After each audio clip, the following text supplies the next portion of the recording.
Feliz sábado. Tem muita gente que não estava aqui no início. Então eu vou perguntar de novo. Tá tudo bem ou tá tudo ótimo? Amém. Nós estamos do lado vencedor. E você que está em casa, tá tudo bem ou tá tudo ótimo? Que bom que você está aqui conosco também. E a sua sala vai se tornar uma casa de Deus, onde Deus vai habitar nesse momento. E você vai sentir a presença do Senhor tão pertinho, quanto a gente aqui também vai sentir. Porque Deus está conosco. Amém? Nós vamos abrir a Bíblia, lá no livro de 1 Reis, capítulo 16. Mas antes de lermos, eu vou fazer uma oração.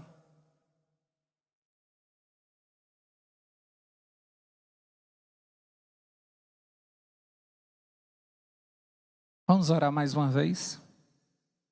Espírito Santo, conforme a gente combinou hoje de madrugada, eu seguro o microfone e você fala. Toca no coração dessas pessoas. Obrigado por essa mensagem que fez tão bem para mim. Que essas pessoas também recebam essa mensagem.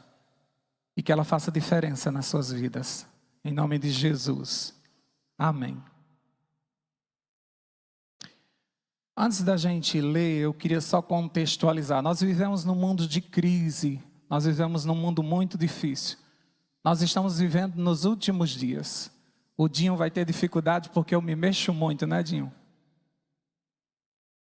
E nós vivemos num mundo que está uma coisa. Se a gente for ler Mateus 24, a gente vai perceber que é o jornal do dia. Nós estamos passando por dias terríveis. Moralmente o ser humano está uma coisa, né? Crises econômicas, corrupção em todo lugar. Guerras e rumores de guerra. A gente vive num país ainda tranquilo. Muita coisa a gente não percebe aqui, por isso a gente fica meio que distraído. Se eu perguntasse a você quantas guerras existem hoje no mundo, talvez você ia se lembrar da Ucrânia e da Rússia, e a que terminou agora, entre aspas, Israel e Hamas. Então talvez você lembrasse dessas duas, mas na verdade são 11 guerras que estão em vigor nesse momento. Mas algumas não são importantes economicamente, essas duas são mais, e por isso que elas têm tanta evidência. Mas as outras não têm. E se nós fôssemos falar de conflitos em alguns países, nós teríamos 180 conflitos. O mundo está de cabeça para baixo. Mas o diabo faz questão de que a gente não olhe para isso. Então, muitas vezes, quando você vai para as praias, shoppings e restaurantes, você não percebe um povo aflito. Um povo que está vivendo os últimos dias. Mas nós estamos vivendo tudo que Mateus 24 foi profetizado através de Jesus. Estamos vivendo nos últimos dias. Tem pessoas aqui que estão passando por provações terríveis. Tem pessoas que estão sorrindo do nosso lado, mas estão sangrando por dentro. Porque os dias são maus. São os últimos dias. E muitas vezes você diz assim: Senhor, me tira desses problemas. Não vai dar, infelizmente, você vai ter que aguentar. Deus vai te dar ombros largos, Deus vai te dar sabedoria, Deus vai te dar a instrução para que você não seja destruído por esses últimos dias. Mas que nós passaremos por aflições, está escrito. Mas nós precisamos aprender a viver na adversidade. Porque você foi feito para esse momento. Algumas pessoas dizem assim: eu não sei como é que eu aguento, porque você foi feito para esse momento, você foi desenhada para esse momento. Algumas mães que têm filhos autistas, que eu me identifico muito com essas mães que sofrem muito. Eu digo: Deus, ela foi desenhada para ter uma criança dessa. Porque outra não aguentaria, por tudo que ela passa. Existem pessoas aqui que estão passando por conflitos no casamento, que eu digo: meu Deus, como é que aguenta? Por que não já mandou esse homem pastar? mas porque ela foi desenhada para esse momento. Porque nós somos o povo dos últimos dias. Então nós somos um povo diferenciado. Até porque nós temos a promessa do Espírito Santo, que nos fará mais fortes para aguentarmos. Nós não temos mais Jesus fisicamente do nosso lado, mas nós temos Ele dentro de nós. Agora não vivo mais eu, mas Cristo vive em mim. Desde que o mundo é mundo, que existe crise. Apenas 4 capítulos da Bíblia é que fala de uma calmaria, de paz, de perfeição. Gênesis 1 e 2, quando Deus criou tudo perfeito, e Apocalipse 21, 22. 4 capítulos que está tudo bem. O resto da Bíblia é Deus resolvendo crises. E o nosso Deus é especialista em resolver crises. Então chegou um momento em Israel, que Israel começou a viver crise, houve uma divisão. Israel rachou, 2 tribos foram para o sul, e tiveram o título de Israel, e 10 tribos ficaram no norte, e tiveram o título de Judá. Nessas 2 tribos do sul, a gente sempre vê um rei bom, um rei ruim, um rei bom, um rei ruim. Na outra que tinha os 10, era ruim. Mas chega em 1 Reis, capítulo 16, que aparece um que é mais ruim ainda. E existe essa palavra, essa frase, mais ruim, mas é assim que a gente chama Acabe e Jezabel. Porque eles passavam de ruim. Se juntasse os 7 reis que antecederam Acabe, eles eram bonzinhos perto de Acabe. Se juntasse os 7 na ruindade, não dava Acabe, de tão ruim que ele é. Por isso no capítulo 16, no versículo 30, diz assim, 16:30. Fez Acabe, filho de Orim, o que era mal perante o Senhor, mais do que todos os que foram antes dele. Quando a gente vê o relato dos reis, diz assim, esse rei foi ruim como seu pai, o anterior. Aí depois surgiu outra e disse, esse foi ruim como o anterior. Quando chega em Acabe, não. Quando chega em Acabe, diz assim, esse é o pior de todos. Esse veio para introduzir a idolatria no meio do povo. Virou uma bagunça, as pessoas esqueceram de Deus. Israel ficou totalmente desvirtuado com relação a ser o povo exclusivo de Deus. Mas Deus sabe conduzir o seu povo na crise. Nunca esqueça disso. Deus sabe conduzir o seu povo em meio a uma crise. E Deus sempre tem um escape. Então diga assim para você, Deus tem um escape para mim. Amém? Que isso te encha de esperança, de que essa crise não vai passar por cima de você. Mas você é que vai passar por cima disso, e tudo isso vai virar um testemunho para a honra e glória de Deus. E eu ainda vou ter o prazer de escutar a tua história de testemunho. Eu tenho certeza disso. Porque o povo de Deus sempre vence. Sempre vence. Até o povo de Apocalipse, aquele último que o ancião pergunta, quem são esses? E é dito assim, esses são os que saíram de uma grande tribulação. Venceram, lavaram suas vestes no sangue do Cordeiro. E por isso têm direito à cidade santa. Saíram da praia? Saíram do shopping? Saíram de uma rede? Não, eles saíram de uma grande tribulação. Então você vai sair dessa grande tribulação, em nome de Jesus. E você será um vencedor. Deus precisava fazer alguma coisa com relação a toda essa bagunça que estava em Israel. E aí que a gente chega no capítulo 17 desse mesmo livro. Vamos abrir a Bíblia. Se você está aí no 16, só é dar uma olhadinha do lado, é o 17. 1 Reis, capítulo 17. A gente vai ler a partir do versículo 1.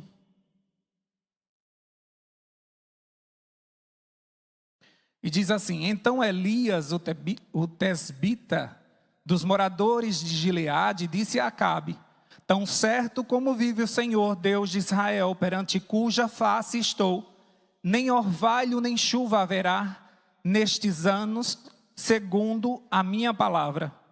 Veio-lhe a palavra do Senhor dizendo: retira-te daqui, vai para o lado oriente e esconde-te junto à torrente de Querite, fronteira ao Jordão.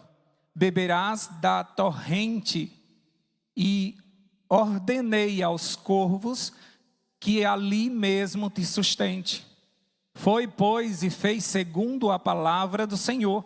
Retirou-se e habitou junto à torrente de Querite, fronteira ao Jordão. Os corvos vinham, traziam pela manhã pão e carne, como também pão e carne ao anoitecer. E ele bebia da torrente. Mas, passado dias, a torrente secou, porque não chovia sobre a terra. Então lhe veio a palavra do Senhor, dizendo: dispõe-te e vai a Sarepta, que pertence a Sidom, e demora-te ali, onde ordenei a uma mulher, viúva, que te dê de comida. Então ele se levantou e se foi a Sarepta.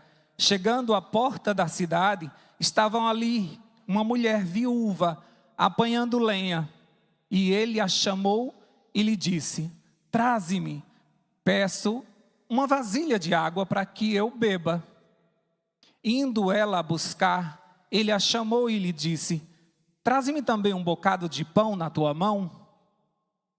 Porém ela respondeu: tão certo como vive o Senhor, teu Deus, nada tenho cozido. Há somente um punhado de farinha numa panela e um pouco de azeite numa botija. E vês aqui, apanhei lenha e vou preparar este resto de comida para mim e para o meu filho. Comê-lo-emos e morreremos.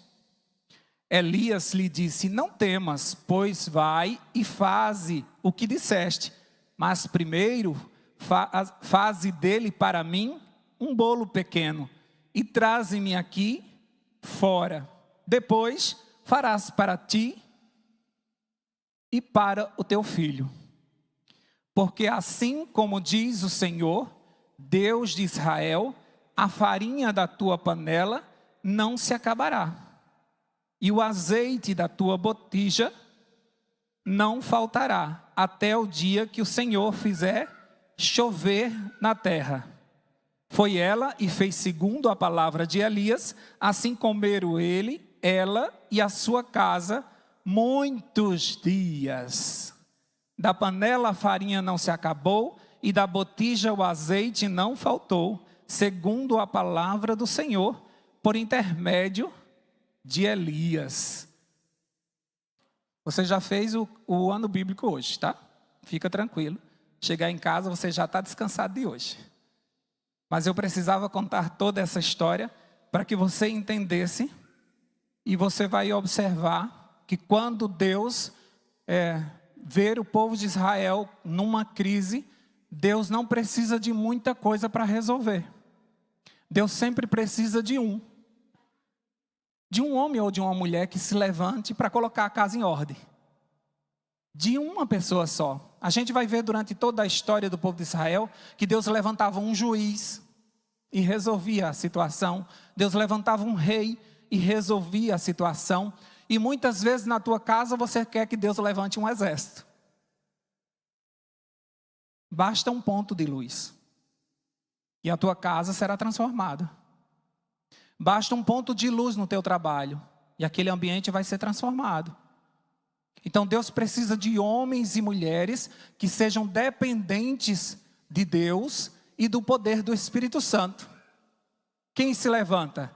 Por isso que ele diz lá para Elias: a quem eu enviarei? Isaías levanta a mão e diz: envia-me a mim. Então se você se levanta na tua casa e diz: Senhor, envia-me a mim, está resolvido. é suficiente. Então muitas vezes a gente fica dizendo, eu tenho que chamar o pastor, eu tenho que chamar os diáconos para me ajudar. Não, você só. Você dá conta porque teu Deus é poderoso. Então Elias se levanta sozinho e de forma ousada vai diante do pior rei de Israel, da rainha mais atrevida. E ele enfrenta porque ele estava falando em nome do Deus vivo. E ele diz, não vai chover. E ele garante que isso não vai acontecer. Ele diz, pode crer na minha palavra. Diante do gigante Golias, aquele exército todo tremia. Deus levantou um menino e foi lá e resolveu a situação. O povo de Israel estava no Egito, escravizado. Deus levantou um homem chamado Moisés e resolveu o problema. Então na tua casa não vai ser diferente. Deus vai te levantar na crise e você vai repreender o inimigo. E você, pela autoridade do céu e cheio do Espírito Santo, você vai fazer a diferença na tua família. Não espera por ninguém, dobra teus joelhos e diz, Senhor, me unja com o teu poder. Senhor, eu não sei o que está acontecendo aqui, mas me dê a autoridade do céu para que eu possa falar. Senhor, eu preciso das estratégias do Senhor para que eu possa enfrentar essa crise. Nesse capítulo você vai ver registrada uma sequência de crises. A começar com a crise de Acabe e Jezabel serem os piores reis daquele lugar. Outra crise, não vai chover. Outra crise, Elias vai morar no deserto. O rio seca, outra crise. Ele tem que sair daquele lugar e vai para uma viúva que está passando por uma crise. Se você for continuar lendo esse capítulo, você vai ver que o filho dela morreu. Outra crise. Era uma sequência de crise. E Deus estava sabendo de tudo isso e estava administrando tudo isso.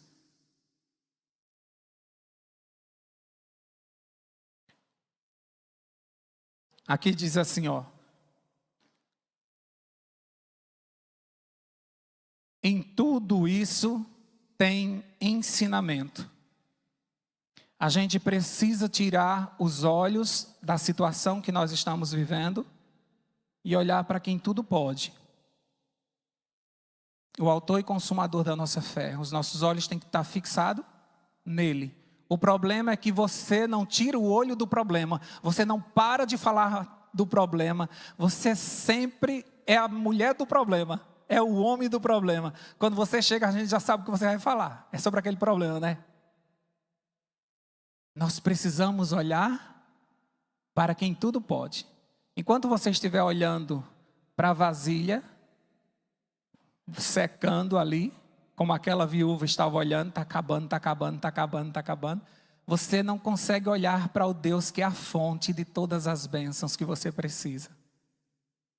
Olhando para o Senhor eu consigo me acalmar. Olhando para a minha situação eu posso me desesperar. Quando eu olho para os meus problemas, talvez eu não veja solução. Mas quando eu olho para Deus, eu vejo que nada é impossível. Eu posso experimentar os milagres do Senhor. Elias chegou no pior dia daquela viúva. No pior dia. Lembra que ela disse, eu vou fazer a última refeição, vou comer com meu filho e nós vamos morrer. Você já imaginou se aquele rio que sustentava Elias no deserto, ele tivesse secado 15 dias antes e Elias tivesse ido para a casa da viúva, o que é que ela ia dizer? Eu ainda tenho comida para 15 dias, vai dar para a gente, fica aqui. Não é?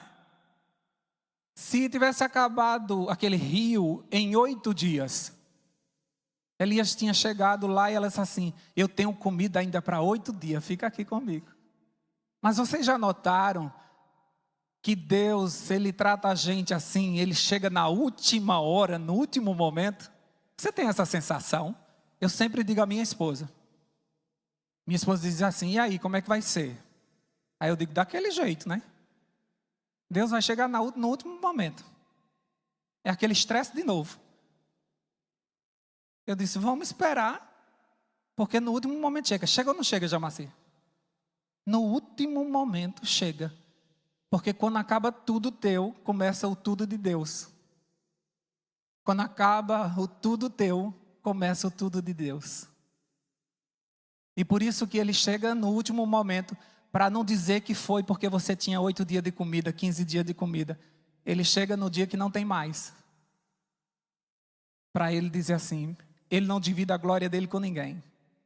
Aí todo mundo vai dizer, foi Deus ou não foi? Quantas vezes já que a gente tenta resolver a nossa vida e parece que está tudo emperrado. Aí quando você diz assim, eu não tenho mais forças, Deus. Agora é comigo, Jaque. Agora todo mundo vai ficar bobo. Fui eu ou não fui? Deus olha nos nossos olhos e diz assim, Rogério, foi eu ou não foi? Foi Deus.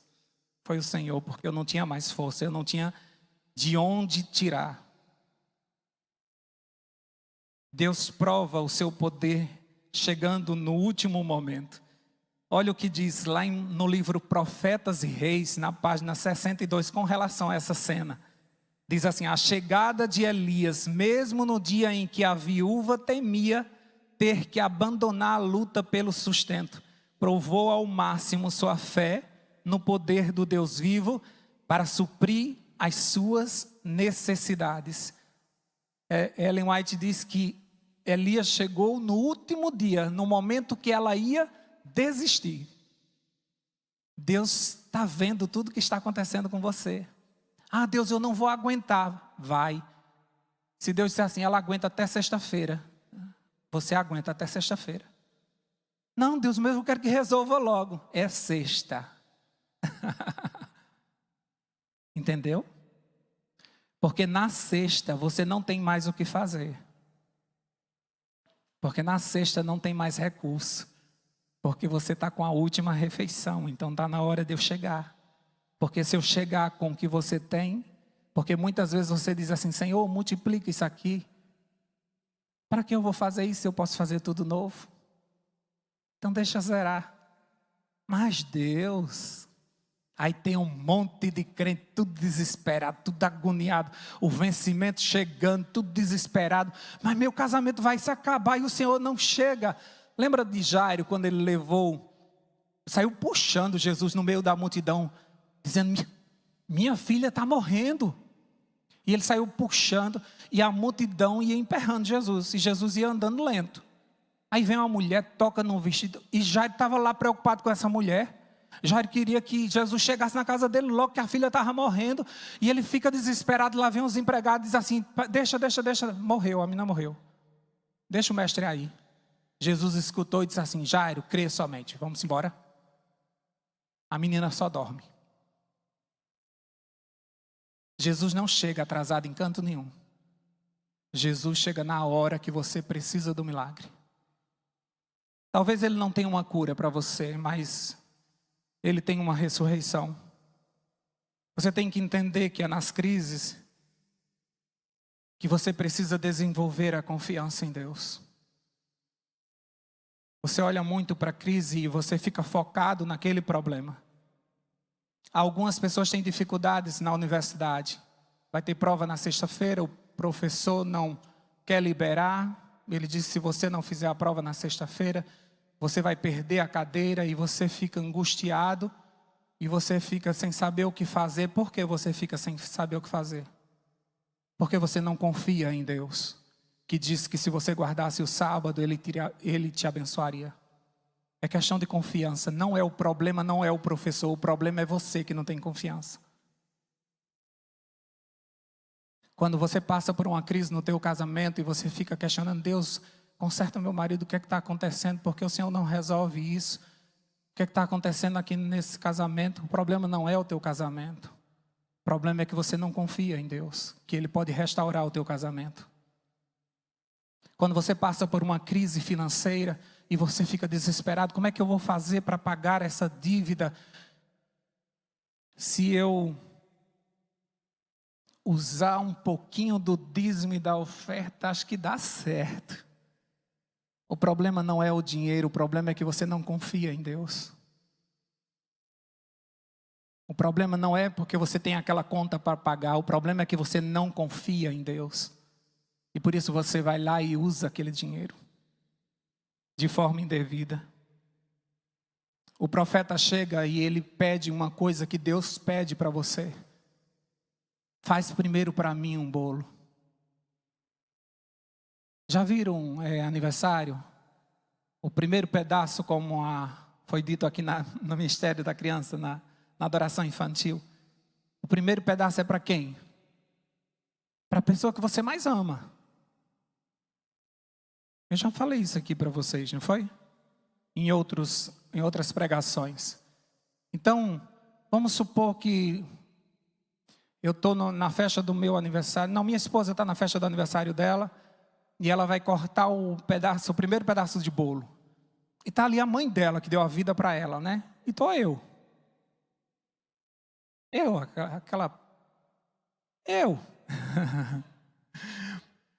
Então ela pega aquele primeiro pedaço e, como uma homenagem para a mãe dela, ela dá à mãe dela. Por mais que eu não tenha problema com a mãe dela, mas eu vou me sentir chateado.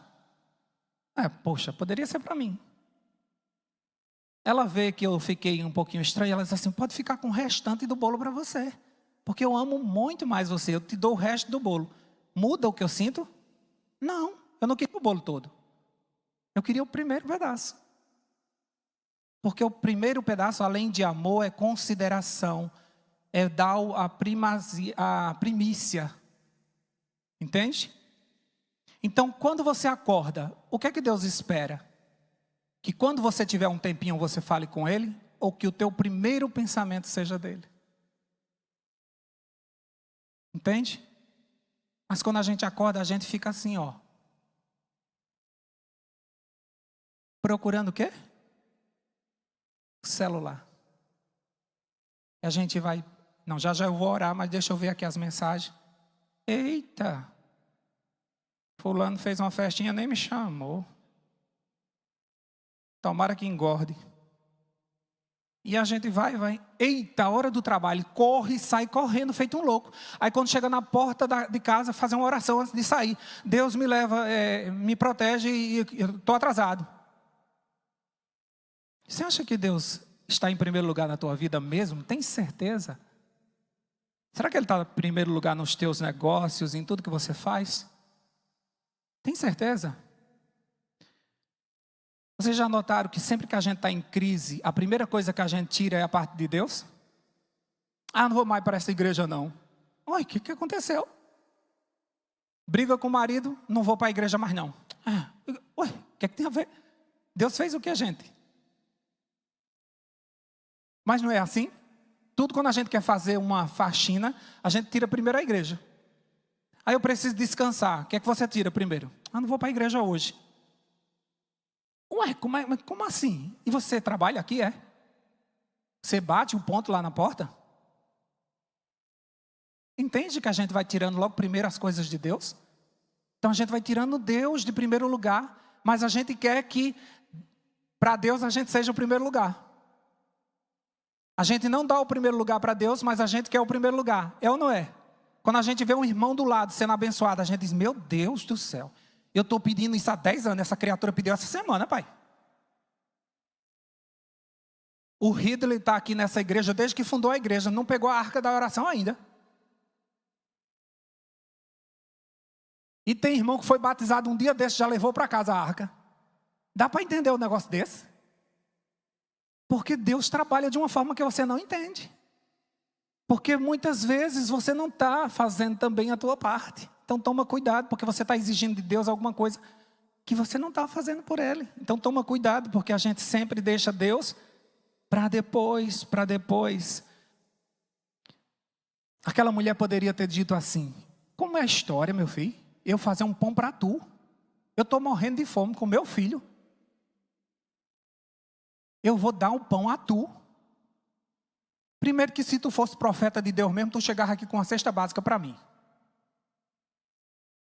Como é que a pessoa vem pedir comida na casa dos outros? E diz que foi Deus que mandou. Se tu sabe que eu estou passando uma crise, como é que tu chega pedindo? Eu já não confiava nesse profeta, gente. E eu imagino que esse homem estava fedendo. Porque a pessoa vindo do deserto, caminhando até a sua casa. Ele não estava nem arrumadinho. Eu disse, isso não é de Deus não, gente, isso não é de Deus não. Deus, eu dou esse pão, eu não dou. Deus, eu dou esse pão, eu não dou. Esse mendigo vai ficar de bucha cheia e eu vou morrer com meu menino. Ela estava passando por uma crise financeira, não era uma crise espiritual. Ela estava passando por uma crise financeira, não era uma crise espiritual. Ela confiava no Deus Todo-Poderoso. Se você for ler os versículos anteriores, você vai dizer que Deus falou com ela que ela ia sustentar um profeta. Então ela já estava esperando um profeta na casa dela para ela sustentar. Ah, é só um pão, Senhor, que tem que dar a ele? Vou dar. A crise que você está passando, ela é financeira, ela é conjugal, ela é sentimental, ou ela é espiritual? Porque essas outras coisas a gente consegue resolver. Mas se for espiritual, você não consegue receber o milagre de Deus, porque você não está bem espiritualmente, para entender o mover de Deus. E por isso as pessoas têm que bater no teu lado e dizer assim, menino, como tu é abençoado. Deus está te sustentando na crise. E você diz, menino, você só chora, você só reclama. Ah, mas Rogério, eu estou desempregado há muito tempo. E por que não morreu de fome? Porque tem um Deus que te sustenta. Rogério, eu estou com o meu casamento já acabando. Oxe, já? E por que não acabou ainda? Porque Deus está sustentando.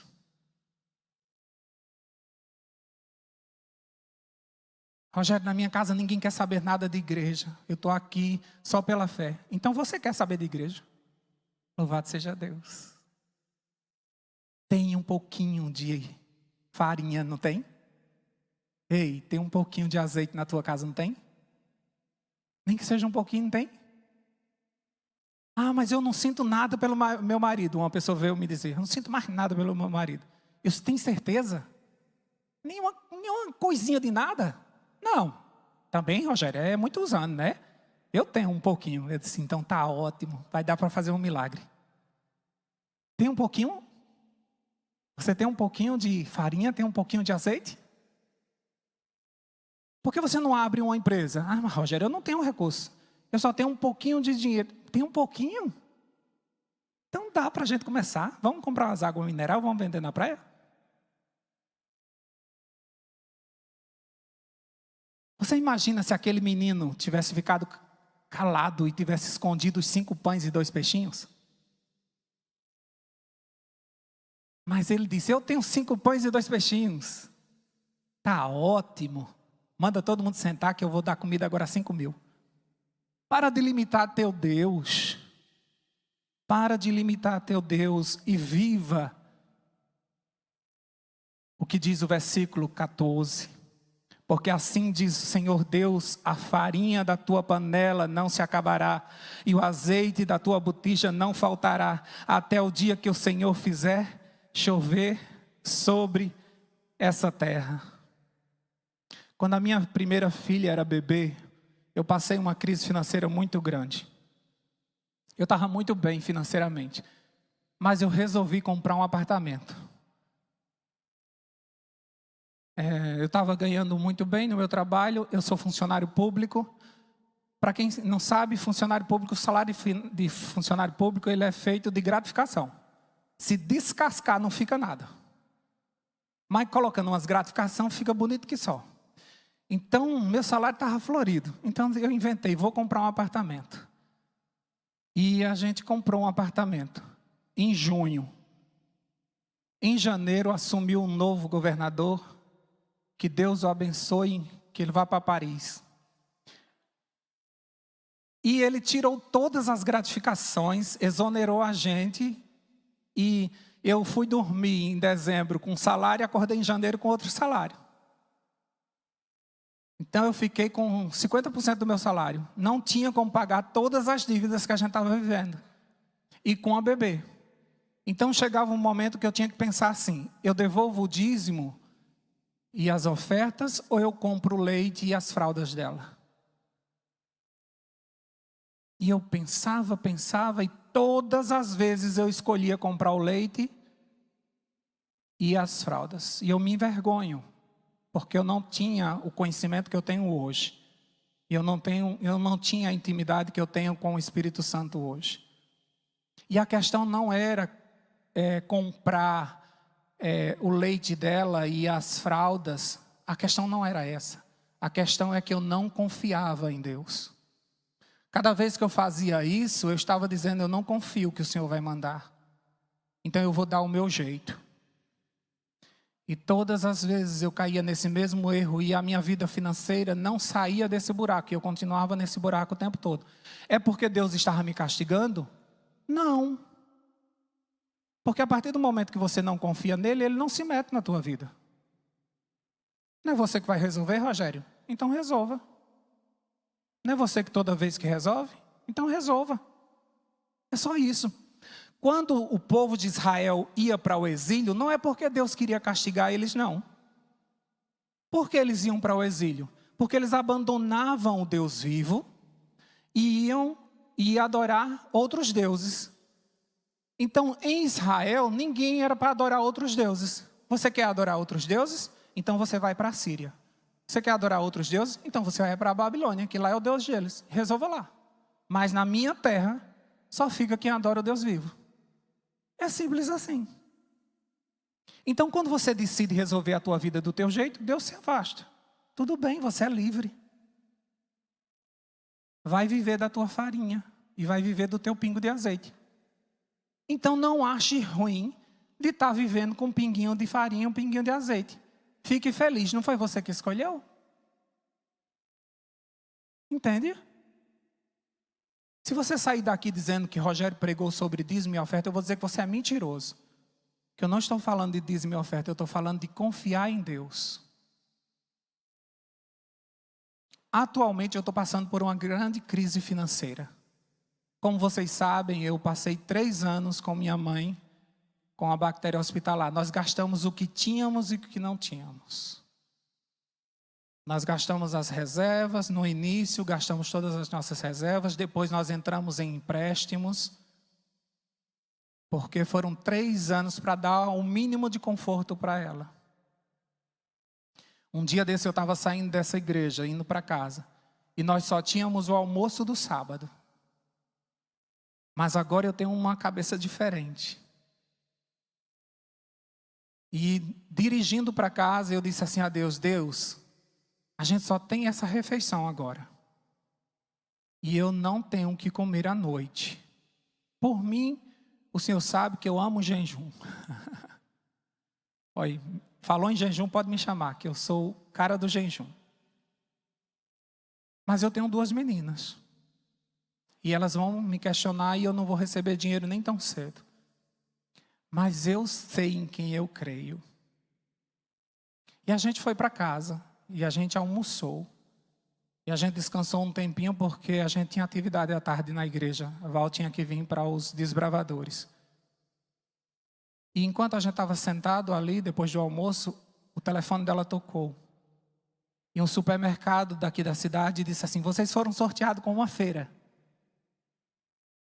Uma grande feira. E a gente pensava que era um trote. E eu até disse assim, tu fez alguma inscrição? Ela disse, botei um papelzinho lá.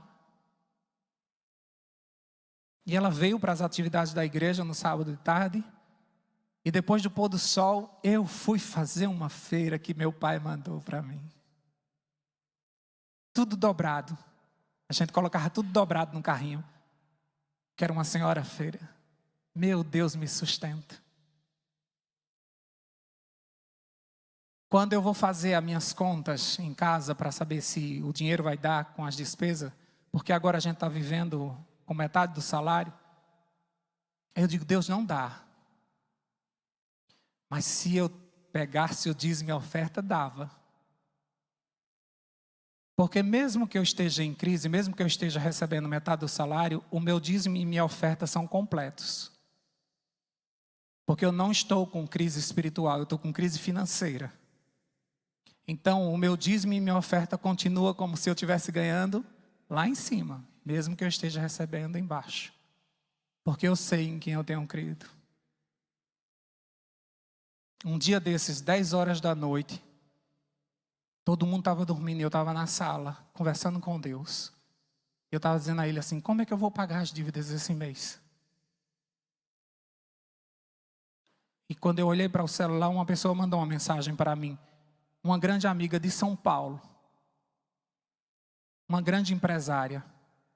A gente não se conhece pessoalmente, mas ela, como vocês sabem, eu trabalho muito com o YouTube, não é?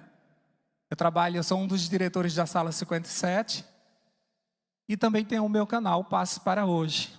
Então muita gente me conhece. Eu estou em 40 países através da Sala 57. E essa pessoa, ela me achou e ela mandou uma mensagem para mim dizendo assim, não era nem assim, Rogério, está tudo bem? Ela mandou assim, manda teu Pix agora. E eu sem entender, eu disse, mas por que isso? Ela disse assim, só obedece, porque Deus mandou eu te dar um dinheiro. Era 10 horas da noite e ela mandou um Pix. Já era bom, vice? Quando ela mandou o Pix, eu já mandei agradecendo. Muito obrigado, foi resposta de uma oração que eu fiz agora. Outro Pix. E ela não me respondia, aí eu disse assim, obrigado de novo, obrigado. E isso de conta diferente, da mãe, do filho, e outro Pix. 3 Pix agora. Aí eu disse assim, tá bom, já é suficiente. Aí ela disse assim, droga, nesse horário eu não consigo mandar o valor que eu quero. Porque o banco está me dando limite para o Pix. Você aguenta até amanhã de manhã? Dorme em paz, abençoada. Amanhã a gente se vê. Amanheceu o dia, ela mandou mais 2 Pix. Meu Deus me sustenta. E eu não estou falando de dinheiro. Eu estou falando de confiança em Deus. Eu estou falando que você não vai ficar pobre porque você está dando dízimo e oferta. A igreja não precisa do teu dinheiro. Ou você acha que com esse teu dízimo a gente faz alguma coisa? A gente junta com um, com o outro, para até dar um dinheirinho, entendeu? Você acha que se aquela mulher tivesse dito a Elias assim, olha, eu não vou te dar o pão, vai-se embora. Você acha que Elias ia passar fome? Não, porque Elias já vinha do deserto, ele já estava acostumado a ser alimentado por corvos. É Deus que te alimenta. Isaías 33 diz que a tua água e o teu pão serão certos. E você trabalha feito um louco atrás de pão e água que Deus te prometeu. Ele disse que você não se preocupasse com essas coisas, que os pagãos é que se preocupam com isso. Ele te sustenta disso.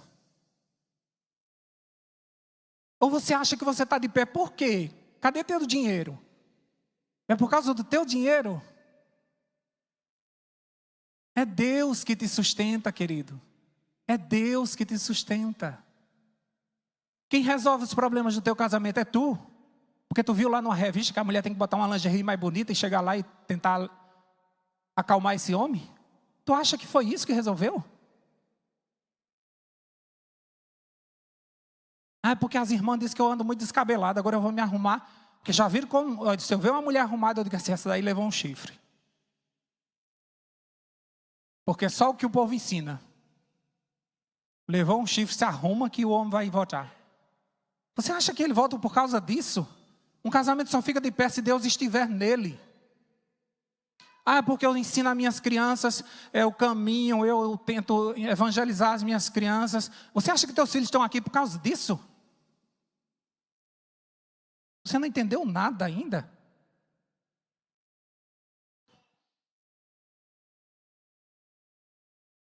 Ellen White, lá no livro... Não vai dar tempo de eu ler, porque como sempre eu falo demais. Eu podia aproveitar que o pastor não está aqui, mas eu vou respeitar o horário. Mas no livro Primeiros Escritos, Ellen White relata uma triste história de uma reunião que o diabo fez com seus súditos. E ele disse que ia atacar o povo de Deus. Ele não fala do povo do mundão, não. Ele disse que ia atacar o povo de Deus com avareza, com amor pelo dinheiro, com amor pelos recursos. E nós íamos ser tão apegados aos nossos recursos que a gente ia depender deles para ser feliz. Eu fui criado assim. O meu pai me ensinou desde criança que o Deus dele era o dinheiro. Ele batia assim no bolso dele. Ele está aqui, meu Deus. Se enquanto eu tiver, eu sou feliz. Se eu não tiver isso aqui, eu não sou feliz. E vocês precisam aprender isso, ele dizia com a gente. Então nós fomos criados numa cultura de que quem tem dinheiro é feliz.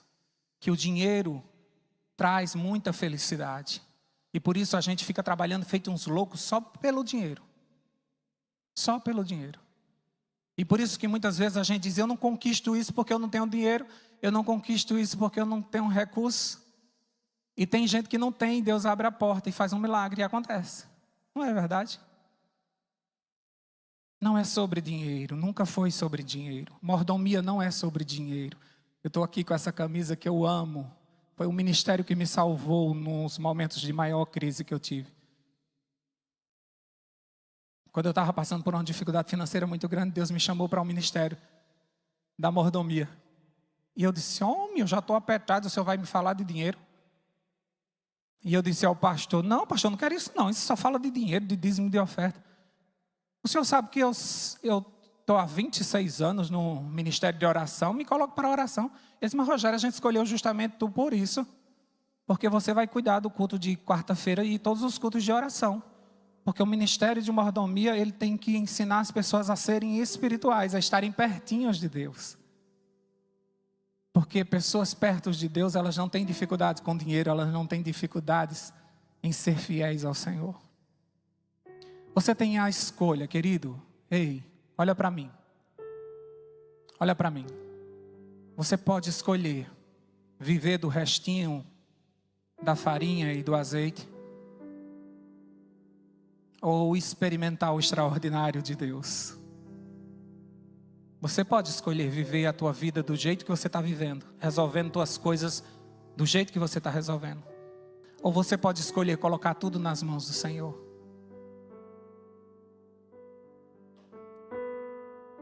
Eu, sendo você, eu escolhia fazer um pão para Deus. Eu daria o primeiro a Deus. E certamente você verá os milagres do Senhor na tua casa. Nunca vai faltar o azeite da tua panela. Nunca vai faltar a farinha. Vamos ficar em pé. Vamos orar ao Senhor.